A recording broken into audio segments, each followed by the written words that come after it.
This is the Capitol Rundown. I think she had difficulty answering some very basic questions, so I certainly felt the frustrations that... This budget builds on that public safety work. We're increasing revenue sharing for local governments by the largest amount in the past decade. I like this place. You ever walk in to a place and you say, I sort of like this place? It's all straight ahead. The Capitol Rundown starts now. Well, thank you for joining us. I'm Sherry Jones. From Lansing to Capitol Hill, Michigan is at the heart of American politics this year, so let's get you caught up. We begin this morning with President Joe Biden's address to the nation on Wednesday night. In his first speech to the nation since dropping out of the 2024 race, the president told voters it's now time for them to do their part to preserve democracy this November. Our D.C. correspondent Raquel Martin has the details on this historic moment. Well, in his address, President Biden said while he believed his record warranted a second term, he stepped aside because simply the stakes are too high. I've given my heart and my soul to our nation. After more than 50 years in public service, President Joe Biden says he's passing the torch to the next generation. From the Oval Office and with family by his side, the president called on voters to turn out this November. The great thing about America is here. Kings and dictators do not rule, the people do.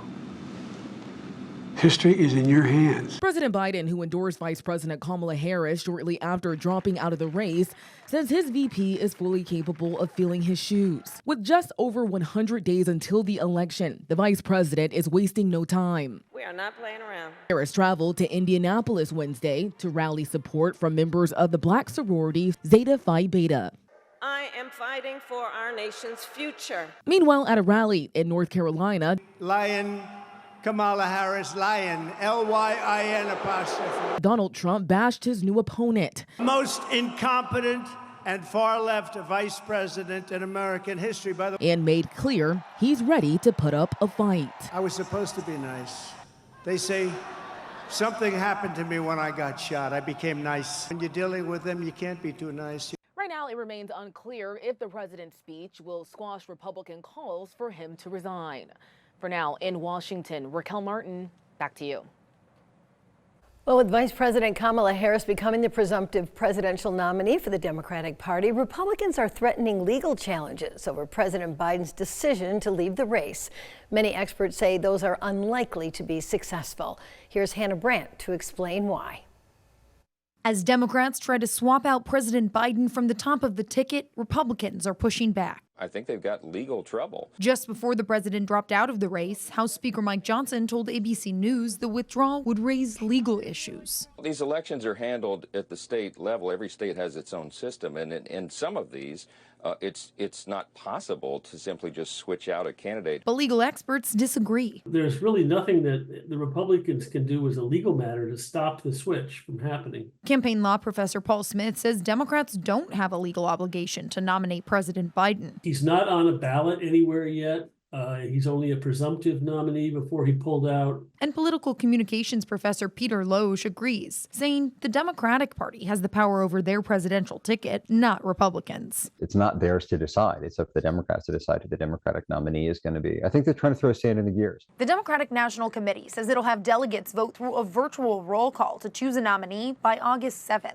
And Vice President Kamala Harris has already secured the support of enough delegates that she's expected to win that vote.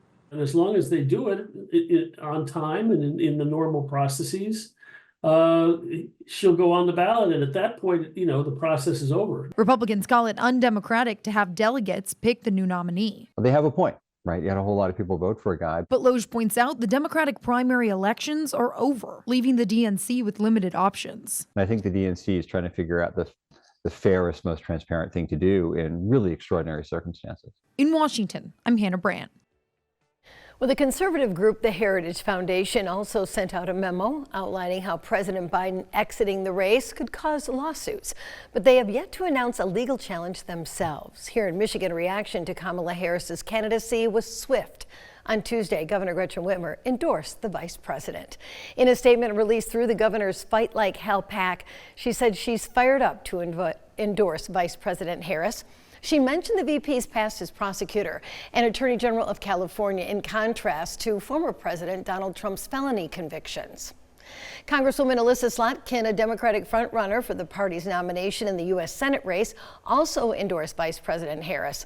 She posted on social media that the VPs work with the administration on revitalizing American manufacturing and other accomplishments make Kamala Harris the right choice.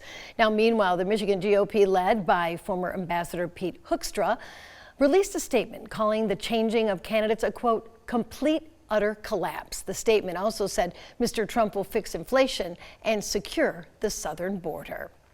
Well, coming up next, we'll tell you about Mr. Trump and Senator Vance visiting Michigan last weekend, the first time the pair appeared in public together after the RNC. Keep it right here.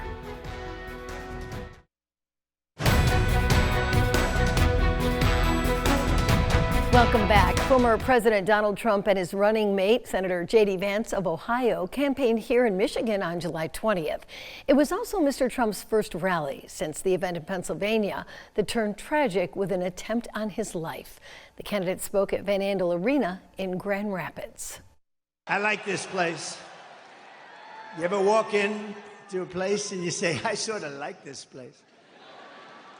Less than 4 months from now, we are going to win Michigan. We are going to take back the White House in a monumental landslide. And with your help, we are going to make America great again. Right? Right? Another speaker at the rally that day included Republican Congressman Tim Walberg of Michigan. The congressman, who is also an evangelical pastor, led the prayer for that event. But before that, he touted his role in voting to overturn the 2020 election based on the lie that he says was rigged in favor of President Joe Biden. Representative Walberg said he gets asked why he wears a Trump 2020 pin. He says it's, quote, because the job wasn't finished in 2020, and as a member who voted to reject elections subsequent to that election, I want it to be finished. Well, the fallout from the assassination attempt on Mr. Trump's life continued this past week.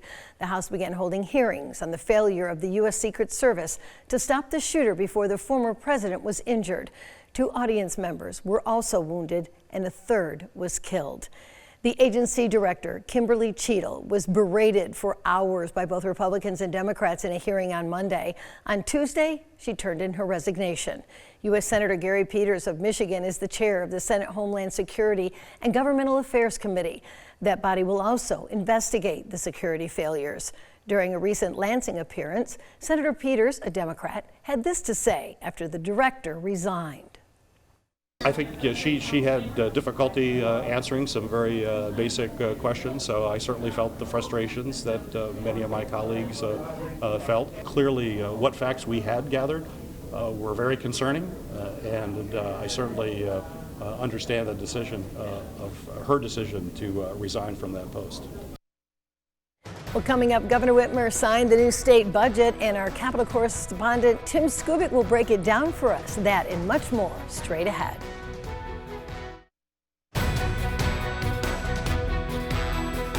Welcome back. Governor Gretchen Whitmer on Wednesday signed an $82 billion budget that she says will improve areas like affordable housing, public health, and safety. Although she calls it a bipartisan budget, some Republicans are not happy with it. The signing of the budget took place at Detroit Fire Department's Engine 52. The budget includes more than $4 billion for construction on roads and bridges. Governor Whitmer says it also focuses on creating more affordable housing options, as well as attracting new manufacturers and businesses to Michigan. $75 million will go toward the Public Safety Trust Fund to provide more resources for our police services in cities, villages, and townships. The governor says at its core, the budget is about safety. This budget builds on that public safety work. We're increasing revenue sharing for local governments by the largest amount in the past decade, so we can hire, train, and retain. We want to make sure that every Michigander, no matter where you live, is safe as you go to work, drop your kids off at school, run errands. This budget gets it done. Governor Whitmer also signed a $23 billion education budget, including $20 billion for K-12 schools. A statement from the state Republican Party calls these budgets wasteful. A quote attributed to party chairperson Pete Hoekstra says the budget is a collection of, quote, future talking points for a California presidential primary, unquote. Well, staying with Governor Whitmer, her name just keeps coming up in speculation about being a vice presidential candidate on the ticket with Kamala Harris. But as our Capitol correspondent Tim Skubik tells us, he caught up with her to get her on the record. And he talked to the Rundown's Jorma Duran about that and much more. It's time to get updated politically here in the state of Michigan, and nobody better than this guy right here, Tim Skubik, to help us out. Tim, you recently caught up to Governor Gretchen Whitmer literally and asked her about being a potential vice presidential pick for current VP Kamala Harris. What did she tell you, and do people actually believe her? Well, let's take the second question first. Yeah. Nobody believes anything she says on this, okay? Just as the premise of the story. But to answer the first part, she is not running for VP. She's made it very clear publicly. So to make a long story short, she had a public event at the state capitol on Monday, and her office said she was not taking any questions. Imagine that. So when you tell a reporter that you can't ask somebody a question when you know these questions need to be asked, you don't go home and cry. Right. You do something about it. So we basically found out where she was coming out of the building to get into her vehicle, and she was gracious enough to give us an interview and say that she was, quote, staying in Michigan. And if offered, she's just not going to take it. She didn't use those words. Yeah. But it was clear that she did not want this thing, and now her name is off the list. There was even a report, Jorma, as you know, that they had sent this vetting papers to her to fill out for the application, and she said that story was inaccurate. Mm. But the story we did with her was accurate. My words, not hers. Well, let's stick with presidential politics. President Joe Biden was not doing so great against Donald Trump in recent polling, but since dropping out, there's been some momentum building for the likely new Democratic presidential nominee, Kamala Harris. Is that being felt here in Michigan? That collective sigh of relief you heard this past week, where all those Democrats who were just nervous Nellies when it came to Joe Biden and his race here in Michigan. The last poll that involved him and Mr. Trump was ahead by, count them, 7 points. That's a disaster for Michigan Democrats. That would have impacted the control of the Michigan House. It was a downer. It sucked all the air out of the room on enthusiasm, and along comes his decision to get out, and all of a sudden, as you suggested and hinted, the numbers have turned around. Now, according to the Detroit News and Glengarriff Polling Association, it's a dead heat, statistical dead heat. And it is also, more importantly, very, very close, 1 or 2 points, statistically dead heat in other key battleground states. So we got a game, and it's up for grabs here in Michigan, but the Democrats are very, very upbeat about what's going on. And you need enthusiasm to get people involved in order to win. Not saying who's going to win Michigan, but it is now more competitive than it was just a week ago. Well, thank you, Tim and Jorma, for your insight. Well, last weekend, white supremacists marched through a mid-Michigan town. We have reactions from the community. That story and much more when the Capitol Rundown returns.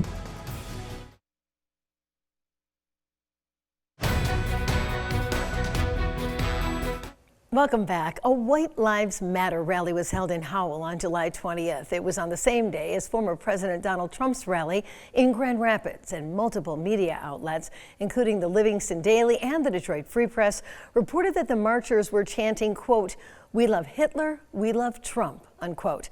And that is people defending their city, saying that's not what they stand for. The Rundown's Rachel Ramsey has the details.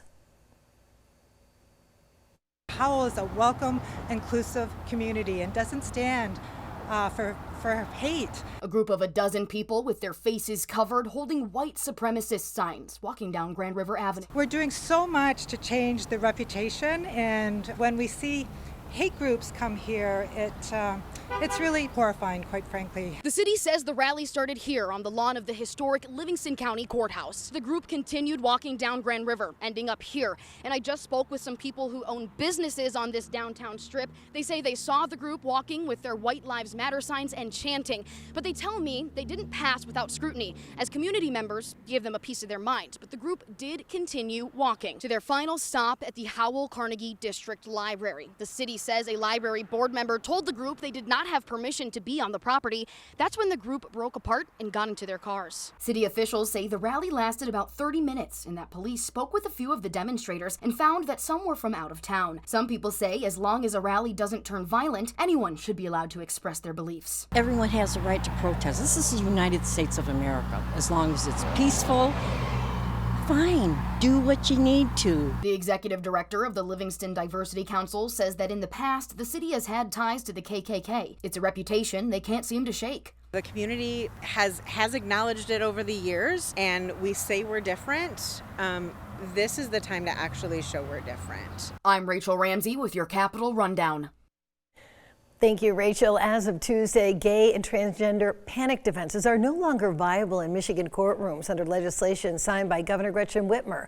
Michigan is the 20th state to outlaw such defenses, which allows individuals accused of violent crimes to receive lesser sentences by arguing that the victim's sexual orientation or gender identity caused them to panic. The bill's primary sponsor, Democratic State Representative Lori Pahutsky, says Governor Whitmer's signature is, quote, a huge step forward, securing a safe and inclusive state for all Michiganders.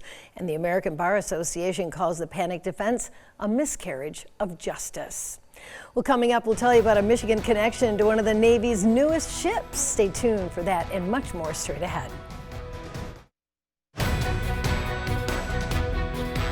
The United States Secretary of the Navy was in Lansing on Monday to announce that a future ship will be named the USNS Lancing. It's the first time that Michigan's capital city has received such a high honor. The ship is currently being built and is in the official first steps in the long commissioning process. The USNS Lancing will be built in Mobile, Alabama, and will cost about $231 million. The Lancing will be an expeditionary fast transport ship. And if you're interested in getting more political news from Michigan and Washington, we have just the thing for you. You can sign up for our Capitol Rundown newsletter. It's just one email each week, and you can get it by pointing your cell phone camera at the screen right now. It will take you to the sign-up page, or you can head to WLNS.com/newsletters. And that's our show for this week. Thank you for watching the Capitol Rundown.